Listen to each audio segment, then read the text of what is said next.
August ತಿಂಗಳಿನಲ್ಲಿ ಮಿಥುನ ರಾಶಿಯವರಿಗೆ ನಿಮ್ಮ ಜೀವನದ ದಿಕ್ಕನ್ನೇ ಬದಲಾಯಿಸಬಹುದಾದ ತಿಂಗಳಾಗಿದೆ.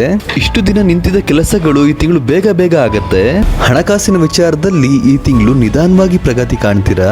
ಆತುರದ ನಿರ್ಧಾರಗಳಿಂದ ಮನಸ್ತಾಪಗಳಾಗಬಹುದು. ಏನೇ ಚಿಂತೆ ಇದ್ರೂ ಈ ತಿಂಗಳು ನಿವಾರಣೆ ಆಗತ್ತೆ. ನೀವು ನಿಮ್ಮ ಬುದ್ಧಿವಂತಿಕೆಯಿಂದ ನಿಮ್ಮ ಶತ್ರುಗಳನ್ನ ಸೋಲಿಸ್ತೀರಾ. ನಿಮ್ಮ ವ್ಯಾಪಾರ ವ್ಯವಹಾರದಲ್ಲಿ ಆಗಸ್ಟ್ 20ರ ನಂತರ ತುಂಬಾ ಅಭಿವೃದ್ಧಿ ಕಾಣ್ತೀರಾ. ನಿಮ್ ಸಾಕು ಅನ್ನೋಷ್ಟು ಹಣಕಾಸಿನ ವಿಚಾರದಲ್ಲಿ ಏಳಿಗೆ ಕಾಣ್ತೀರಾ. ಹಾಸ್ಪಿಟಲ್ ಟೀಚಿಂಗ್ ಸಂಬಂಧಪಟ್ಟಂತೆ ಕೆಲಸ ಮಾಡೋರ್ಗೆ ತುಂಬಾ ಅಭಿವೃದ್ಧಿ ಇದೆ. ನಿಮ್ಗೆ ಹಿಂದೆ ಮೋಸ ಮಾಡಿದವ್ರು ಈ ತಿಂಗಳು ಪಶ್ಚಾತ್ತಾಪ ಪಡ್ತಾರೆ. ನಂತರ ನಿಮ್ಗೆ ಕಾಲ್ ಮಾಡಿ ಸಾರಿ ಕೂಡ ಕೇಳ್ಬೋದು. ನೀವು ಯಾವತ್ತೂ ಕೂಡ ಬೇರೆಯವ್ರ ಮೇಲೆ ರಿವೆಂಜ್ ತೀರ್ಸ್ಕೋಬೇಡಿ. ಇಷ್ಟು ಯೋಚನೆಗಳನ್ನ ನೀವು ಮನಸ್ಸಿಗೆ ತೆಗೆದಾಕಿ. ಇಲ್ಲ ಅಂತಂದ್ರೆ ಮುಂದೆ ನೀವು ತುಂಬಾ ನೋವು ಅನುಭವಿಸ್ತೀರಾ. ಇಷ್ಟು ದಿನ ನಿಮ್ಮ ಕೆಲಸದಲ್ಲಿ ತುಂಬಾ ತೊಂದರೆಗಳಿರುತ್ತೆ. ಬೇರೆಯವ್ರು ಕೂಡ ನಿಮ್ಗೆ ತೊಂದರೆ ಕೊಡ್ತಿರ್ತಾರೆ. ಈ ತಿಂಗಳು ಏನೇ ಸಮಸ್ಯೆ ಇದ್ರು ನಿಮ್ ಕೆಲಸದಲ್ಲಿ ಎಲ್ಲ ಬಗೆಹರಿಯುತ್ತೆ. ಈ ತಿಂಗಳು ತುಂಬಾ ಹಳೆ ಬಟ್ಟೆಗಳನ್ನ ಹಾಕಬಾರ್ದು. ಕೆಂಪು ಕಲರ್ ಬಟ್ಟೆ ಹಾಕೋದನ್ನ ಅವಾಯ್ಡ್ ಮಾಡಿ. ಯಾರಿಗೆಲ್ಲ ಮದ್ವೆ ಆಗಿರಲ್ಲ ಅವ್ರಿಗೆಲ್ಲ ಈ ತಿಂಗಳು ಮದ್ವೆ ಆಗೋ ಸಾಧ್ಯತೆ ಇದೆ.